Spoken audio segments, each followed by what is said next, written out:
If you're trying to get more sales on your Shopify print-on-demand brand, then this video is going to be your guide. These are 21 tactical tips and tricks that, with the right application, hard work, and determination, can speed up your print-on-demand sales. And these tips aren't what you typically hear. They're based entirely on how I speed ran my current brand from 0 to over 7 figures in just 10 months. By the way, my name is Meg. I've done over $1.3 million in Shopify print-on-demand sales in the past 12 months, and today I'm already over $2,700 in print-on-demand sales. Now, these tactics are what helped me to scale to 7 figures in 10 months, but I also continue to use them while running my brand. So let's get into tactical tip number 1. And that is that most people think that print on demand is a product first business, but really it's not. It is a people first business. We aren't just designing graphics, we are actually creating emotion. Now, your design should emotionally capture someone,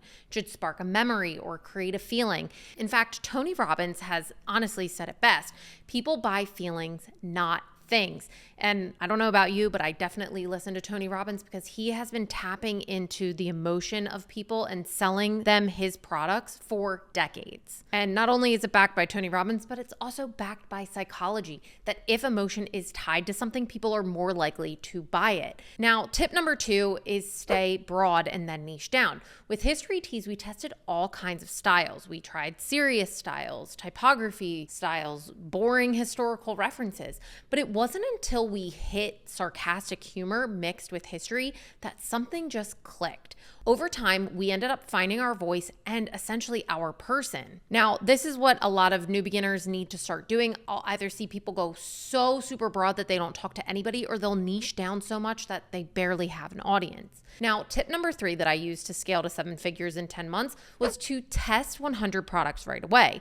More designs means more data. Just think about it. Testing 100 designs versus testing 20 gives you 5x the learning at 5x the speed. So we're able to test more, learn more, and then iterate faster. This is going to help generate sales way faster. Now, tip number 4 is the product isn't the shirt. It is actually the design and the story behind it. We can think of this as a t-shirt with a tiny camper van on it. Now, it's not about the camping. It's really about the one summer that your family drove cross country and sang road trip songs and made s'mores under the stars. And it just so happens that the design looks exactly like the camper van that your family took.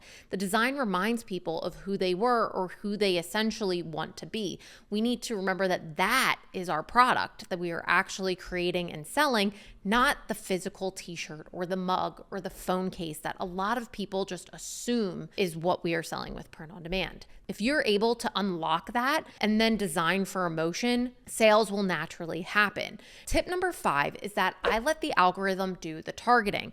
Back in the day, I used to target lots of interest groups. I would have spreadsheets all over the place. Chris and I would be digging through trying to find different groups that we could potentially market to. But open targeting wins and honestly saves a ton of time. Now, tip number 6 is when sales drop, I didn't blame the ads. I looked at the collection. 9 out of 10 times, it is going to be the designs that are causing the dip in sales, not the ads. In the past, I used to dig through my ad account trying to optimize for sales and figure out what was happening. Why weren't the sales coming in anymore? When really it was just the design had faded. The people who had bought it, and that was it. I wasn't reaching any new people. From that, I learned I needed to go back to the drawing board. I needed to create more designs that would resonate with more people within that niche. So don't just focus on the ad account, focus on the product or the design in which you are giving to people. Now, tip number 7 is that email is going to be the biggest lever for profit. Unlike marketplaces, you own the customer list, and honest to God, that list is pure gold. You can market to these people time and time again. I don't think it fully comes across of how helpful email actually is in running a brand and how it unlocks just a completely different world. Now, if you're finding these tips helpful and you're looking for more tactical tricks, then click the link in the description below and join my free school community. There, you will gain access to over 51 hours of step-by-step print-on-demand course material, as well as templates and other free resources to help you get your brand off the ground and running. But enough of that, let's get into tip number 8. Now, tip number 8 is never force a product that you love. I can't tell you how many thousands of dollars I have wasted trying to make my favorite design that I personally liked win. It is not about what you love, it is about what your customers love. And that took me a very long time to learn. Now, tip number 9 is branding changes the game. We've incorporated our brand voice across every single ad, our site, our emails, even our customer support. And people come back time and time again because we sound like someone and not just a corporation. The way that we are able to treat our customer, because we are so niche focused, is completely different than any interaction they would have at a Walmart, a Target, a Nike, etc. Now, tip number 10 is simple lay flat mockups do a lot of heavy lifting when it comes to ads. So props that connect with your buyer go a lot farther than fancy studio shots. I used to take a bunch of photos with my phone, and every once in a while one would potentially take off, but nothing compares to the simple lay flat mockup that is niche specific. It just catches your niche's eye and allows us to tap into other emotions beyond our design. Now, tip number 11 is that I never stop designing. In fact, my current brand that I run has over 900 active designs. And honestly, I don't delete any of them. I just keep adding and testing. And over time, that catalog, yes, it's grown, it's massive now, but it's so interesting to look at the sales from the first year versus our second year of running it. The first year, it was very heavily just the top designs that were working in our ads were driving the majority of the sales. But in year 2, it's shifted quite a bit. And some of those older designs have started to work their way up in the collection. So it's just interesting that as the brand has grown, so has the designs that people have bought, even though they weren't necessarily clicking on those in ads. Now, tip number 12 is that I didn't chase virality. In fact, I stayed in my niche. If a trend fit organically, then yeah, I would definitely use it. But if not, I ignored it. And that is something that a lot of people struggle to do. But I'm not going to go and force something on my niche if it doesn't naturally fit in. Tip number 13 is to treat each customer like they matter. Even a t-shirt is emotional. We are not selling fabric. We are selling a connection. So if we treat every single order as that special connection, we are just going to connect even more with our customer, and they are going to want to come back time and time again because the majority of people are really just looking for that type of human interaction. Now, tip 14 is don't fall for conversion hack apps. Stick with what works. If it sounds like a Hail Mary, then it probably is. I used to just add app after app after app, thinking the more that I had, the more likely I was going to get people coming back and buying from me. When in reality, all it really did was 1, either confuse the customer, or 2, it slowed down my site immensely.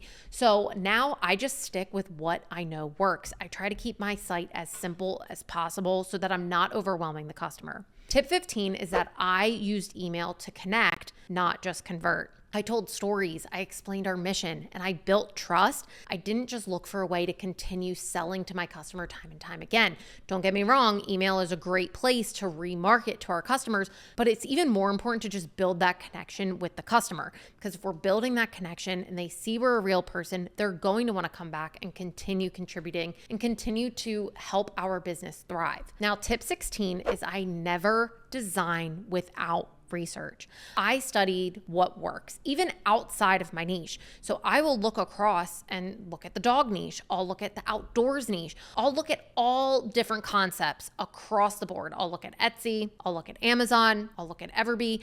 I am digging into research before I ever sit down to design. And honestly, ideas can come from everywhere. A lot of times if it's working in one niche, we can definitely make it work in our niche. Now, tip 17 is that great products convert. Period. Bad marketing can sell a great product, but great marketing can't sell a bad product. That is something that took me a very long time to learn. And the second that you learn it is going to shoot you light years ahead.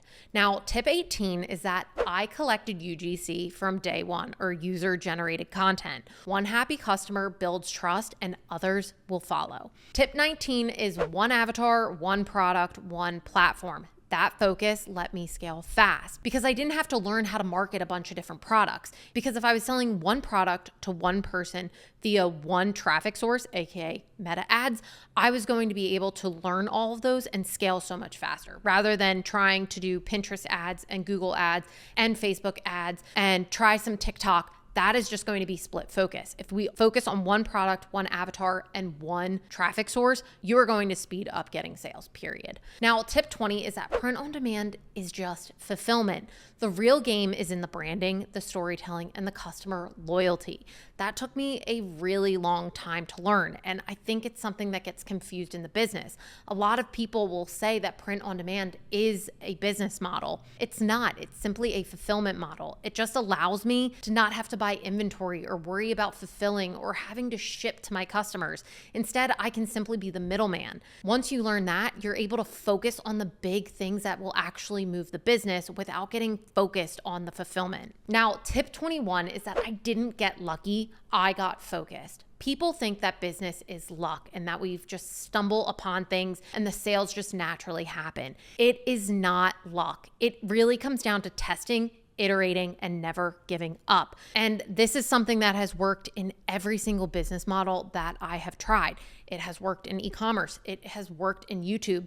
The more videos that I've put out, the more I've been able to see what resonates with people. What are they interested in? What did they like to click? What title intrigued them? It's the same thing. You just need to keep testing, iterating, and never stop trying. Now, if you're just starting out, I hope that these help because they helped me build a 7-figure print on demand brand in just 10 months. And if you stay customer focused, you may do it even faster. Don't forget to click the link in the description below if you're interested in joining my free school community, where you can gain access to over 51 hours of completely free Shopify print on demand course material, as well as free resources and templates. Other than that, if you liked this video, please like and subscribe to my channel. It would absolutely mean the world to me. Thanks, guys. I'll see you in the next video.